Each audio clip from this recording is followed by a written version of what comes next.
The Last Clue is a production of Smith Media Team, LLC. If you have any information about either of these cases, please email us at info@smithmediateamllc.com. Listener discretion is advised due to sensitive nature, and sometimes we cuss. Today's episode, we're going to cover two mysteries from very different times and places. We have a famous cold case out of Colorado. Very famous. Very famous. And a case that's not talked about, I don't think, as much as it should be. A lot of unsolved violence that honestly shook a border community right after World War II. Ooh, a small case kind of puts us right back into our wheelhouse and roots. So before we get started, I know we have some new listeners and subscribers that we want to welcome. Yes, big shout out and thank you and welcome to Naas County, Kildare, Ireland. We hope you enjoyed the Trevor Dealey case coverage. And we would love to hear your thoughts as well. Always feel free to email us at info@smithmediateamllc.com. We respond to every email. We really do. Also, listeners in Lawrenceburg, Kentucky, Elizabeth City, North Carolina, Addison, Illinois, and Cushing, Oklahoma. Our first case today is not a stranger to anyone. No. If you have listened to the news anytime after Christmas of 1996, you've heard the case of 6-year-old JonBenét Ramsey, who was tragically found dead in the basement of her home in Boulder, Colorado. That's tough during the holidays, man. I mean, it's tough anytime, but when you lose a child, a 6-year-old little girl, this one just really always hit me. And I think it hits everybody maybe in different ways or another, but God, I cannot believe this one is still unsolved. At the time, the official autopsy determined that JonBenét's death was a homicide caused by asphyxia from strangulation, combined with severe head trauma, and the investigators also at the time ruled out any accidental causes. Now, what I found strange about the case, because the whole thing is sad. Yeah. What I found strange about the case was the lengthy ransom note that was discovered in the house on the morning that she was found, but it never led to a suspect. Yeah, I mean, that wasn't even a ransom note. That was a full-on diatribe.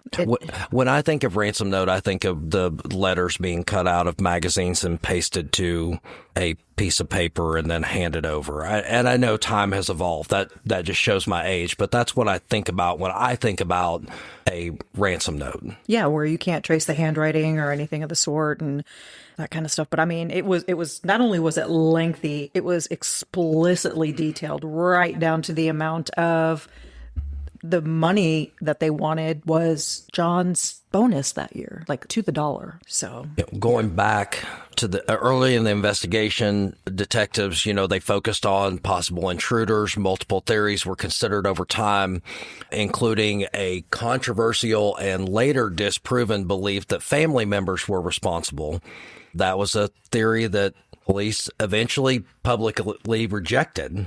And there are so many people that still believe to this day that John or Patsy or the brother Burke, that somebody within the family did it, is responsible, involved. So I have someone that I follow on Facebook that is more of a red dirt music reporter, but I saw them post about this, and they said that if you are going to, they had posted the link that there's potentially new developments, new interviews, which we're about to get into, but they said in their header, if you are going to comment that somebody within the family had something to do with it, you can just unfollow me now. I mean, this really is polarizing. There are people that stern fast believe that someone in that family had something to do with it. There are other people that think that they take this ransom note at face value, and they think that someone from outside the home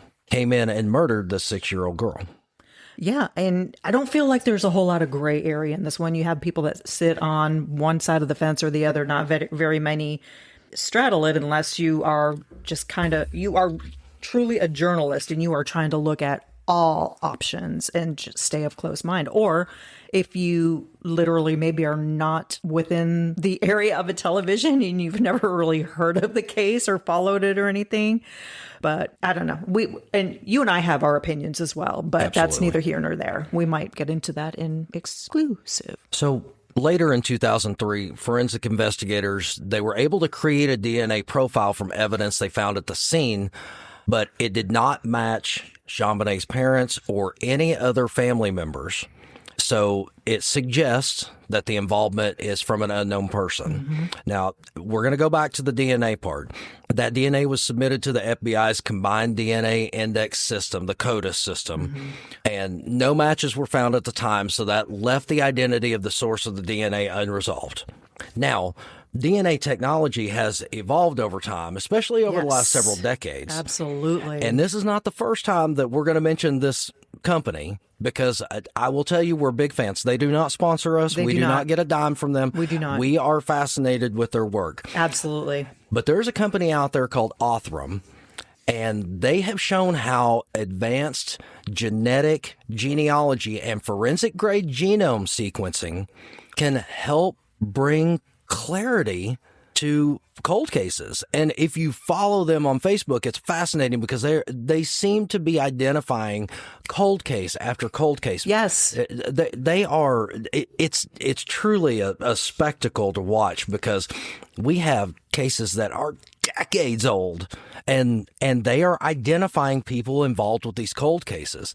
And that's one of Othram's missions, is they are supporting law enforcement and families of these missing people, these unidentified people, by leveraging next generation. See, I'm getting excited. Yeah, you next are. Generation. If you sat on your hands, could you talk right now? No. Okay, just checking. No. I already knew that answer. I'm watching my left hand because the mic is right here, and I know people are hanging on every word I have to say as I stumble over words. We'll get a YouTube comment about that. But Othram is supporting law enforcement and getting involved with these families because they're using this next generation DNA technology when conventional analysis has stalled or even failed. It's major progression. It is major progression. Now, again, they do have Othram on Facebook, but I believe they've also got a Facebook group. And this is where I found things really fascinating. And that's where you kind of get into the meat and potatoes of some of the cases that they're talking about, mm-hmm. or other people are posting about, asking for help. I believe it's called DNA Solves. It is. And not only are the posts from Othram fascinating, as they're able to identify people that haven't been able to be identified for decades. You're getting people who are trusting the process of Othram, and they are reaching out and saying, I had a brother, I had a cousin. They're not giving specific details, but they're giving names, they're giving dates, they're giving cities, and they're asking Othram for help. Yes. And of course it happens a lot, but you see Othram go in there sometimes and be like, we're reaching out to you. So I kind of get chills when I see Othram responding, going, oh, they're going to take on this case. And I've seen the evolution of that, because they're responding even more. Now, we've only, in the grand scheme of things, we've only been following Othram and DNA Solves for a short amount of time, but I have noticed that they are being more interactive than I had seen when we started following them. So they are taking genuine interest in these cases. So I for one, I'm a fan of Othram. They will probably, because of my hand gestures when I get excited, they will probably never let me into. They may let you into the laboratory. They will never let me. No, this is why you cannot be a surgeon of any 100%. And I'm doing this and stumbling over words and using hand gestures on a podcast that you can't see, all while drinking a Christmas gift from my co-host. I got new Black Rifle coffee. I got the maple pecan. Merry Christmas. I'm drinking coffee, and I don't need to, because I get wound up about this. Well, in all fairness, number one, it's not something you would buy for yourself, even though you're the coffee drinker and I am not, but it's Black Rifle. You love Black Rifle. Number two, I thought it would be something nice and warm to have in front of the fireplace on Christmas Eve or a New Year's Eve or something to that effect. I did not think we would be sitting in 70 plus degree weather where I'm wearing shorts and a tank top. Welcome to Oklahoma. If you don't like the weather, wait 15 minutes and it will change. You know what we do have here that I personally think is great for any season weather? Oh, I know exactly where you're headed. We are going to take a slight detour. Sorry, guys. Toward not necessarily true crime, but maybe horror. Go ahead.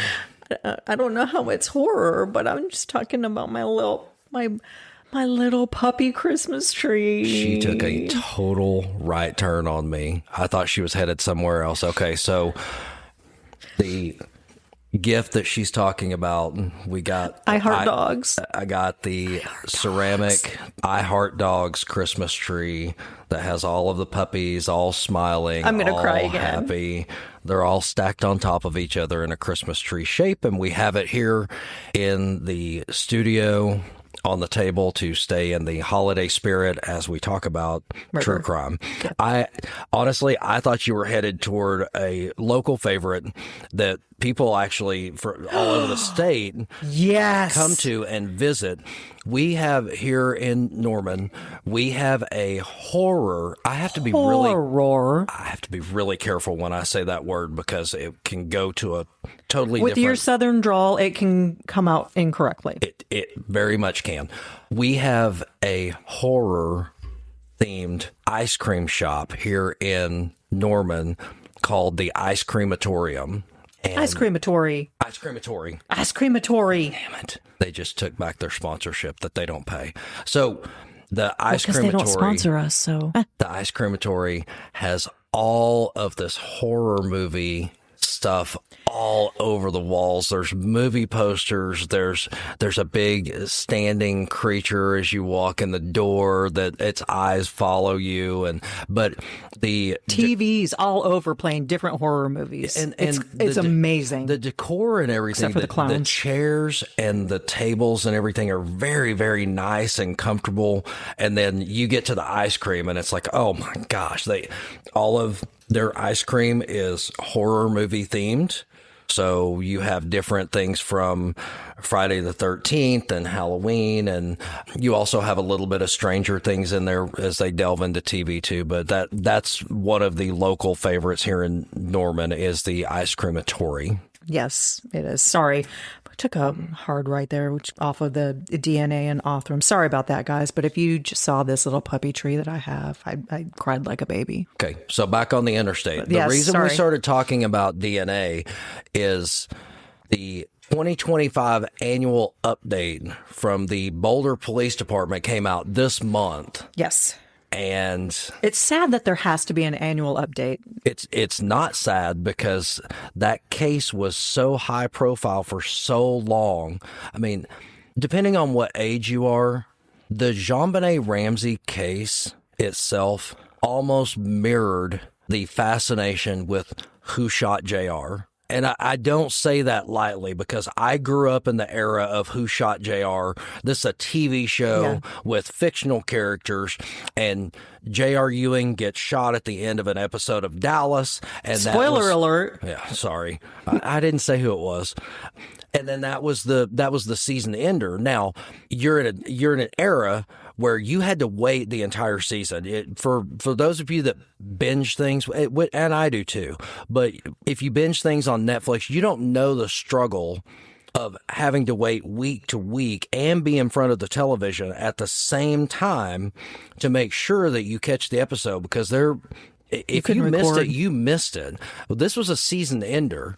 So then you had to wait a full the cliffhanger, full season to be able to find out who shot J.R. Ewing. People were wearing T-shirts. People had wild fan theories. It was in the news.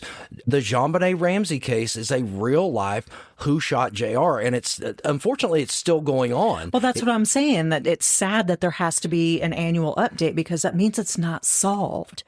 And I mean. And I don't feel like it was a big update. I think it was big in one respect. So the Boulder Police Department is going to come out and say what they say every year. They emphasize that the JonBenét Ramsey investigation, it remains a top priority, and that detectives have collected and tested new evidence based on tips that were received. Even as they maintain, specific details of that evidence must remain confidential to protect the investigation, which we fully get. Yeah, we fully understand that. And people are just kind of going off and like, well, what is it? What's the new evidence? What did you collect? What is this? What is that? They can't say, because some of these things you have to keep the integrity. So the actual person responsible doesn't catch on, for lack of better words. So Boulder Police re-interviewed and did some new interviews with people that were tied to past leads, hoping that maybe some fresh perspectives, modern investigative techniques could yield information that was previously overlooked. Now, the Boulder Police Chief has stated publicly that technology, there's that word again, especially in the realm of DNA testing, continues to evolve, and that detectives are consulting outside experts and federal partners on evidence testing. I can only hope, if the Boulder Police Chief is within the sound of my voice, if you have not contacted Othram, Othram, you are doing this entire case a disservice. You need to be in contact with them yesterday to get them on this case, because I do believe that if there's anyone out there that can find DNA that would be usable and would tell you who a potential suspect or suspects could be, it's Othram.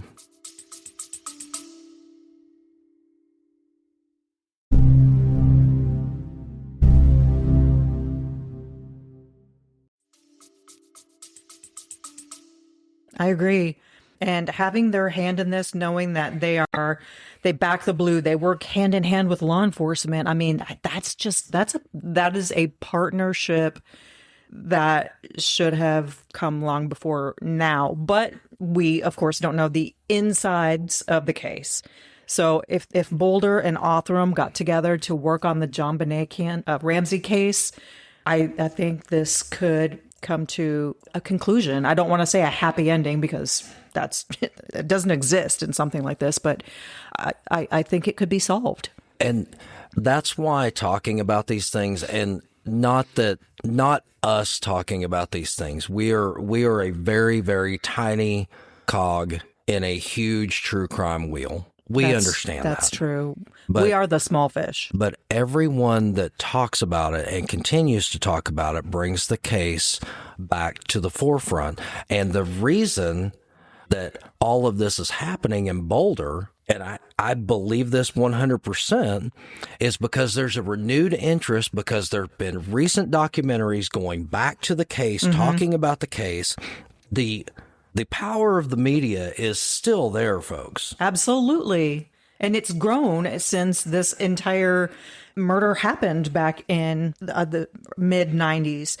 Because now you have things like this right here, podcasts. Those they didn't exist back then. So now you've got new types of media to get this case out even to further edges of the world. So the polarizing figure that is JonBenét Ramsey's father, John Ramsey, has responded to this new evidence, and he has expressed ongoing hope that advancements in DNA and genealogy, again, companies like Othram, could one day identify his daughter's killer and hopefully lead to justice. He's also urged law enforcement to consider reverse family tree analysis and advanced genetic genealogy. And those are approaches which have solved a lot of outstanding cold cases, and they help generate new leads based on an unknown DNA profile. Yeah, sometimes you have to work backwards to get to the answer. So, we're hoping. No matter how you feel about him, if he's out there again, champion to find new results and new DNA. I have a probably unpopular opinion, but if John Ramsey is out there asking for DNA testing, asking for things to be looked into, over and over, then I don't feel like he has anything to hide unless he has inside information from the Boulder Police Department, which they are telling him that this DNA is too degraded. The killer's never going to be found. So if you want to go, stand on your pedestal and talk about this, you're safe. I'm not saying that has happened. No, that would be a whole other podcast, is going into our theories and stuff, but I completely understand what you're saying. Now, let's talk about the other part of this. This is my unpopular opinion. John Ramsey, I'm fine with. I'm not saying he was or was not involved. I'm fine with John Ramsey. I appreciate him going to the media, continuing to try to find his daughter's killer.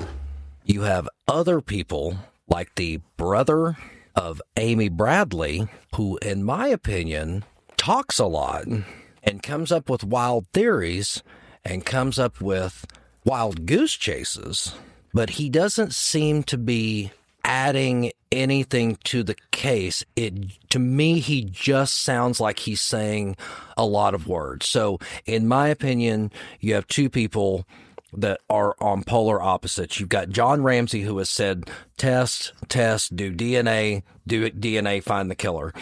And then you've got Amy Bradley's brother. What's his name? Brad.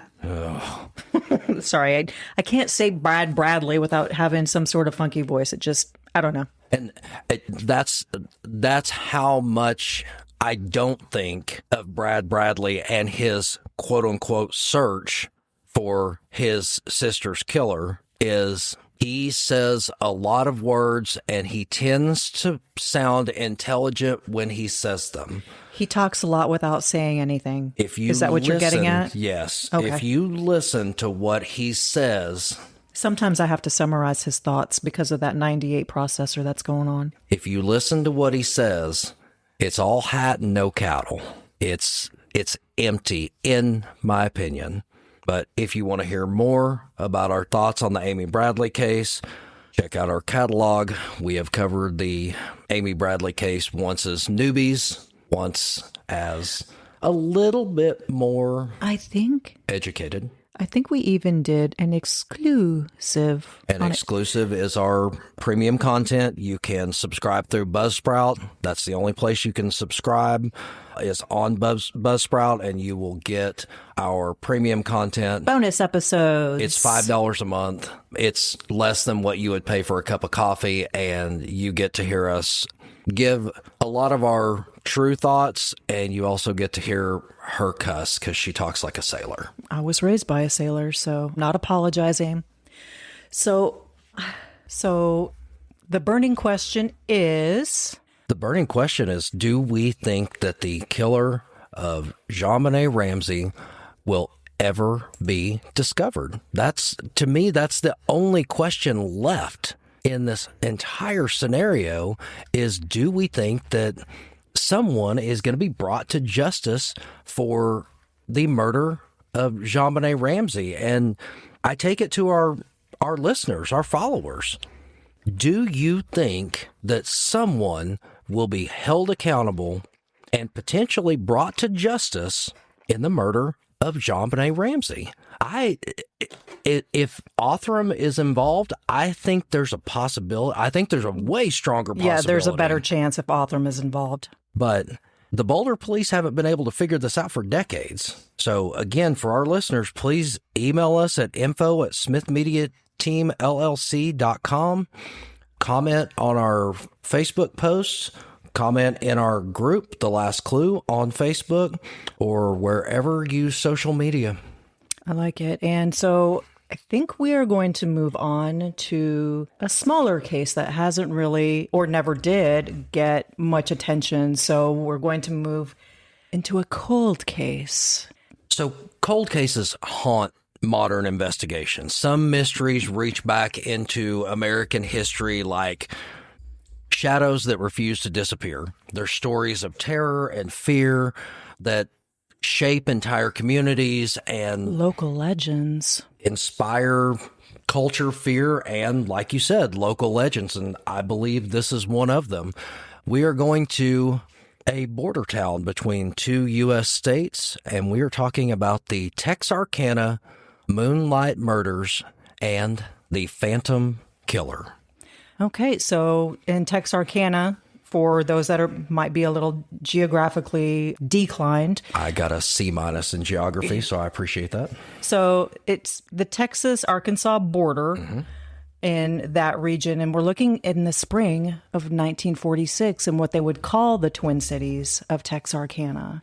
And this area in the spring of 1946 was terrorized by a series of violent nighttime attacks that came to be known as the Texarkana Moonlight Murders. Okay. Now, local newspapers and residents, they reported an unidentified assailant that was later dubbed the Phantom Killer or Phantom of Texarkana. This person or persons struck repeatedly over a 10-week period in early 1946, mainly targeting couples at isolated spots known locally as lovers' lanes.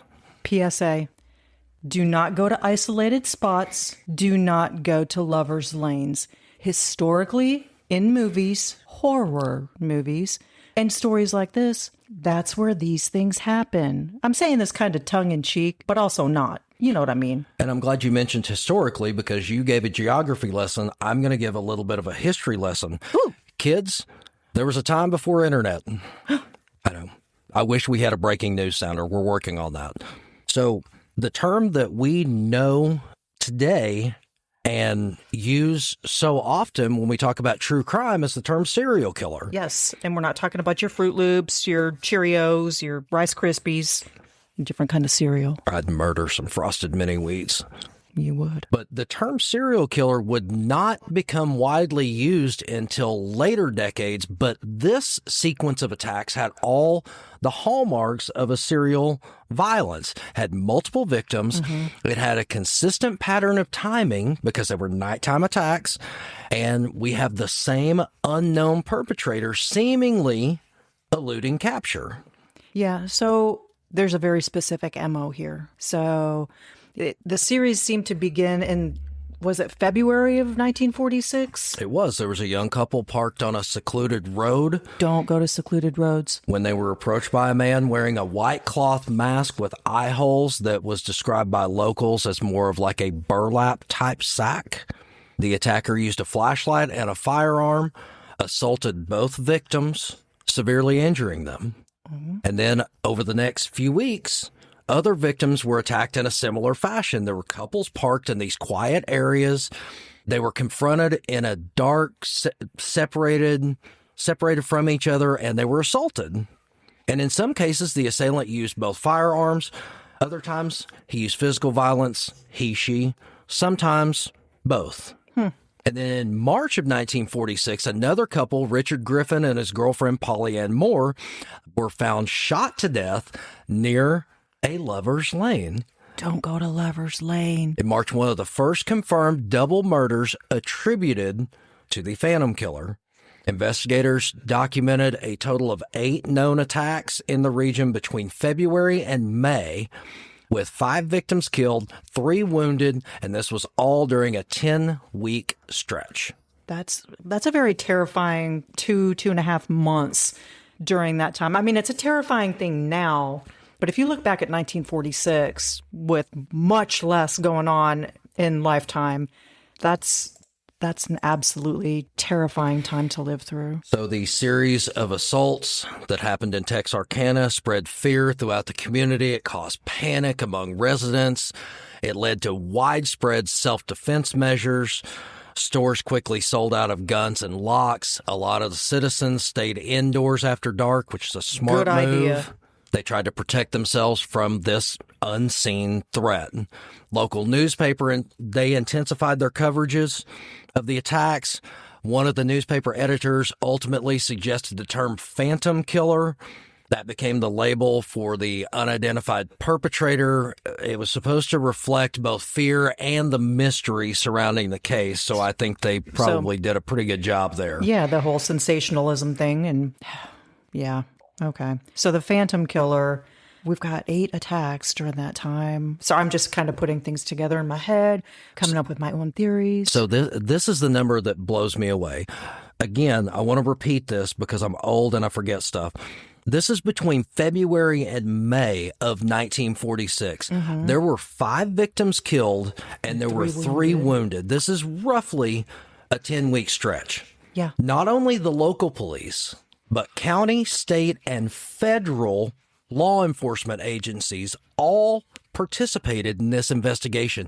They interviewed nearly 400 suspects and examined dozens of tips, but no one was ever charged with the murders. So basically everyone was a suspect. If you went out after dark, you were questioned.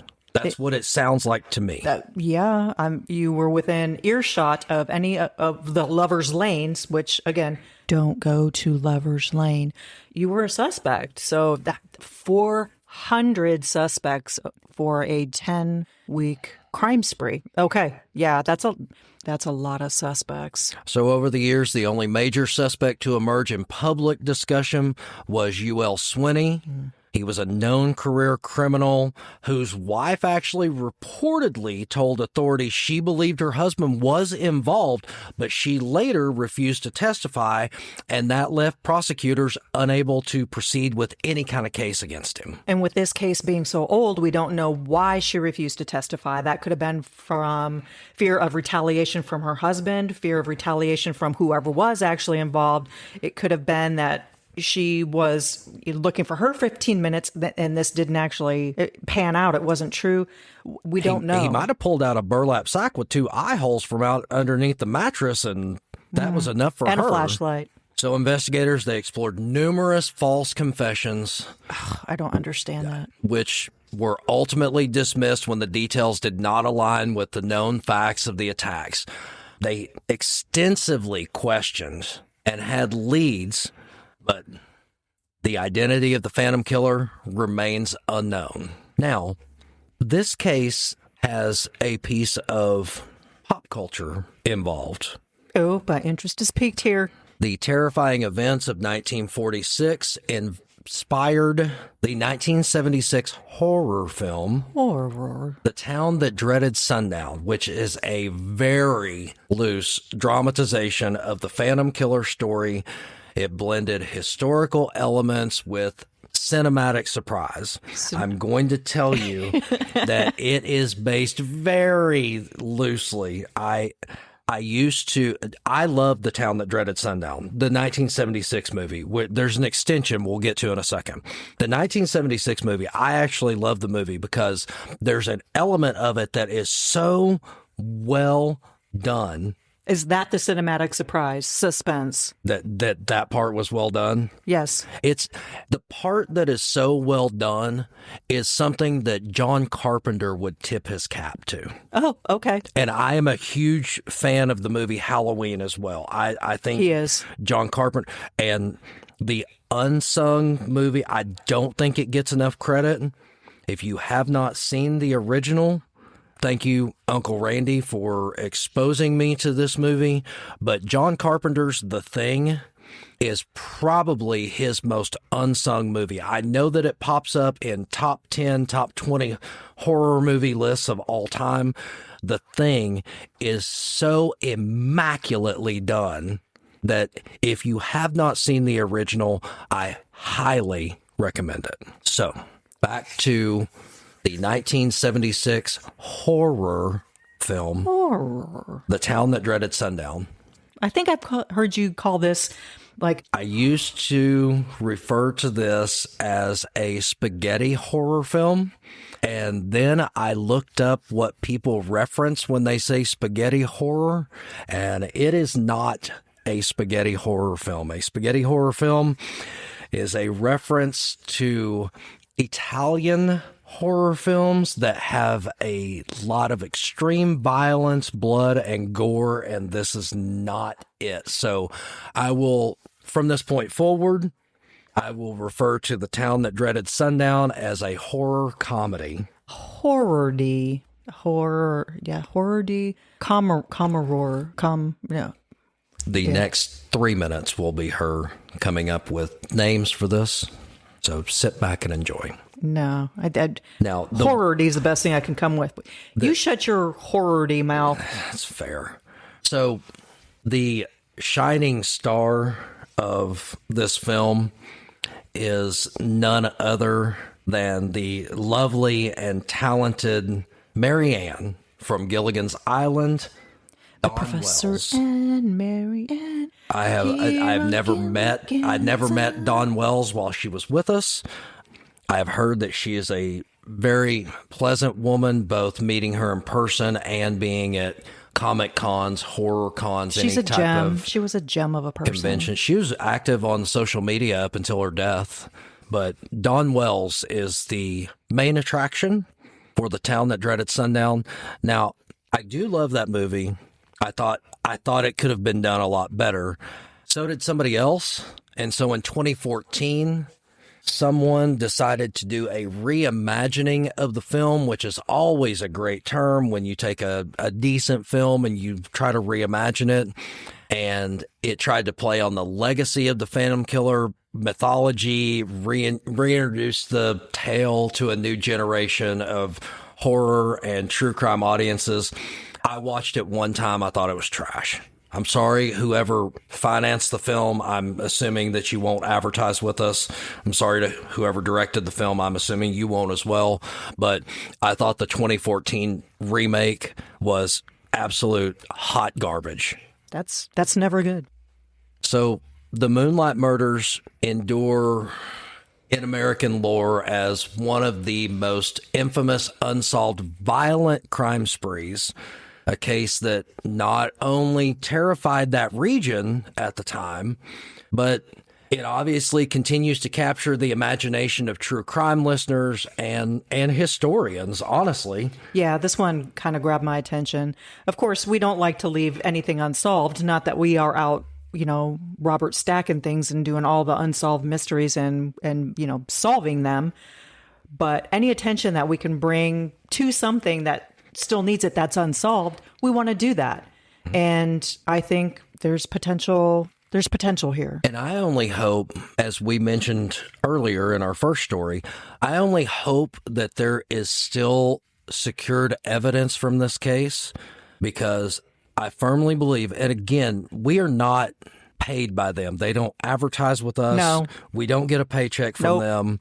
But I truly think if there is enough preserved evidence in this case, I think that Othram, with their advanced DNA technology, I think they could finally bring this cold case. And this was a major cold case in 1946. I want to reiterate, it may have only had really 15 minutes of fame, but this was a major case. It hit the federal level. It spanned 2 states because you're in Texarkana. So you've got a Texas crime and an Arkansas crime bonded into one in one city.